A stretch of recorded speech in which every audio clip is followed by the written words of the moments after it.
እግዚአብሔር የሚያስፈራሩ ነገሮችን ብቅ የሚያደርጋቸው መከራዎችን እንዲመጡ የሚያደርገው እኛን ስለሚጠላን አይደለም፣ እንዲሰበስበን። እግዚአብሔር ለነነዌ ሰዎች የሚገለብጥ መከራ እመጣለሁ ያላቸው ተመልከቱ፣ ይሄን የእናትነት ስራን የሰራው እግዚአብሔር ሊያጠፋቸው ፈልጎ አይደለም፣ አስፈርቶ ወደሱ ማምጣት ነው የፈለገው። እግዚአብሔር ገሃነም እንዳይበላን እኮ ነው ትንንሽ ነገሮችን የሚተረኩስን፣ ገንዘቦቻችን በማሳጣት ዘመድ እንዲሞትብን፣ ጓደኛ እንዲለየን በማድረግ ከሹመት እንዲሻሩ፣ እንድናጣ፣ እንድንዋረድ፣ ኃጢአት ስንሰራ የሚያዋርዱንን ሰዎች በመላክ ሰዎች እንዲደርሱብን በማድረግ በማጋለጥ ኋላ ከምትጋለጥ ዛሬ ባጋለጡ የሚያዋርዱ ሰዎችን ጭምር በመላክ እግዚአብሔር እኛን ትንሽ ተርኮስ እያደረግ ወደ ቤቱ ያመጣል። እንዴት እንደሚወደን ተመልከቱ።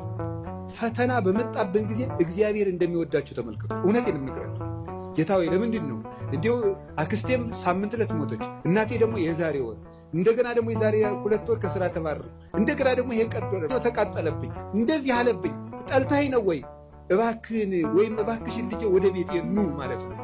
እንዲህ አድርገህ ትፈልገኛለህ ወይ? እራስቼ ስለኖርኩ የማስታውስበት መከራ ሰጠኝ ተብሎ ነው መመስገድ ያለው። በማስፈራራት እንድንመለስ እግዚአብሔር ክፉ ነገር እንዲመጣ ያደርጋል። ከቃሉ ጋር ናችሁ? ከቃሉ ጋር ናችሁ? እግዚአብሔር ከሁላችን ጋር ይሁን። ይህ እግዚአብሔር እኛን የሚጠራበት መንገድ ነው። በቸርነቱ ወደ ቤቱ ይጥራል። የነነዌ ሰዎች የሚያስተምሩን ይህንን ነው። እኛም ነገ ከነገ ወዲያ አሁን ሁላችሁም ችግር ካለባችሁ እግዚአብሔር ጠልቶኝ ነው አትበሉ። እግዚአብሔር ወደ ቤቱ ሊጠራ ይፈልጎ ነው ማለት ያለበት። ከቃሉ ጋር ናችሁ? እግዚአብሔር ከሁላችን ጋር ይሁን።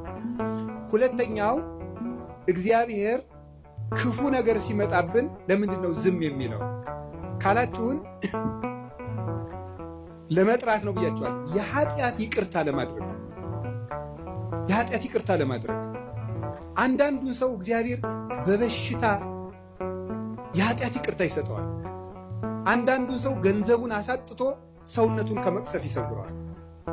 ገንዘብ የሰውነት ቤዛ ነው ይላሉ አባቶቻችን። ኦሪት ነው ያለችው። በሰውየው ላይ ሊመጣ የነበረውን ችግር በገንዘቡ ላይ እያሳልፍለት፣ በዚያው የከተማ ሰው ጦሱን ይዞ ይሄድ ይላል። የገጠር ሰው በዚያው ያሳልፈው ይላል። ያው አንድ ነው ቋንቋ። ያም ጦሱን ይዞ ይሄድ ምንድን ነው? ጦስ ምንድን ነው ታውቁታላችሁ? የሰውነት ገንዘብ የሰውነት ቤዛ ነው። የኃጢአት ይቅርታ እንድናገኝ ምን ያደርጋል ስመስላችሁ? በሽታን ያመጣል፣ ደዌን ያመጣል። ያ ደዌ የኃጢአት ደዌ ዘኃጢአት ደዌ ዘሴት ይሉታል አባቶቻችን። የኃጢአት ይቅርታ እንድናገኝ ደዌን ያመጣል። ስለዚህ እግዚአብሔር ለምን እንደሚያደርገው ሲባል ይቅርታ ለመስጠት